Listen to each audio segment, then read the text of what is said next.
વડોદરા શહેરમાં અષાઢી બીજના રોજ નીકળનારી ભગવાન જગન્નાથજીની રથયાત્રાને લઈને પાલિકા સજ્જ બન્યું છે, ત્યારે મેયરની અધ્યક્ષતામાં એક સમીક્ષા બેઠક યોજાઈ હતી।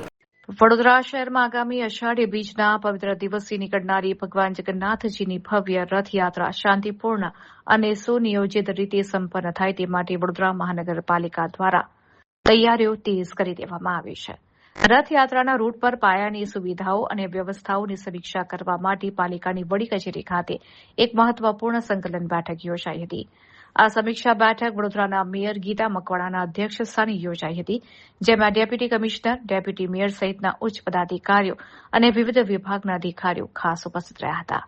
બેઠક દરમિયાન રથયાત્રાના માર્ગો પર ભક્તો અને રથને કોઈ અવરોધ ન નડે તે માટે મહત્વના મુદ્દાઓ પર ચર્ચા કરી જરૂરી આદેશો આપવામાં આવ્યા હતા।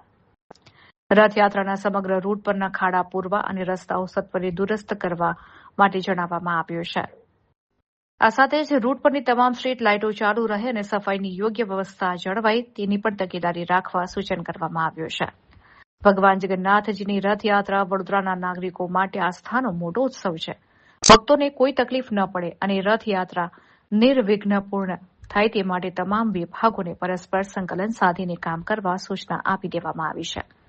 બેઠક પૂર્ણ થયા બાદ મેયર ગીતા મકવાણાએ મીડિયા માધ્યમોને માહિતી આપતા જણાવ્યું હતું કે પાલિકા તંત્ર રથયાત્રાના સ્વાગત અને વ્યવસ્થા માટે સંપૂર્ણ રીતે સજ્જ છે અને નિયત સમય મર્યાદામાં તમામ કામગીરી પૂર્ણ કરી લેવામાં આવશે। આજે વડોદરા મહાનગરપાલિકા ખાતે એક બેઠક યોજાઈ હતી, જે રથયાત્રાને લઈને હતી। 16 તારીખે જે આપણી રથયાત્રા દર વર્ષોથી પરંપરાગત રીતે નીકળે છે, તો એ માટેની એક બેઠક યોજાઈ હતી। તો અમે 5 પદાધિકારીઓ તેમજ ડેપ્યુટી કમિશનર અને અધિકારીઓ લોકોને બોલાવ્યા હતા, જે દરેક સ્ટેપ બાય સ્ટેપ આપણે જે કામગીરી થતી હોય છે રથયાત્રા નિમિત્તે, તો એ વિશે અમે ચર્ચા કરી હતી। એમાં જે રથ નીકળે એ ટાઈમિંગે રસ્તા તેમજ ઝાડ કોઈ નમી ગયેલા હોય એના વિશે, તેમજ ગટરને ઢાંકણ છે અને સ્ટ્રીટ લાઇટ, દરેક એક વસ્તુની અમે સ્ટેપ બાય સ્ટેપ ચર્ચા કરેલી છે।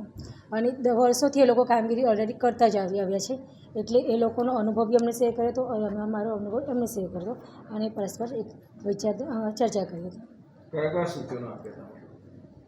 ખાસ કરીને સૂચનો તો વરસાદને લઈને ઘણી જગ્યાએ પાણી ના ભરાય, તેમજ કોઈ જગ્યાએ કામકાજ ચાલતું હોય તો એની વહેલી તકેદારી પૂર્ણ કરીને એને પેચવર્ક કરાવવા માટેના સૂચન આપ્યા છે।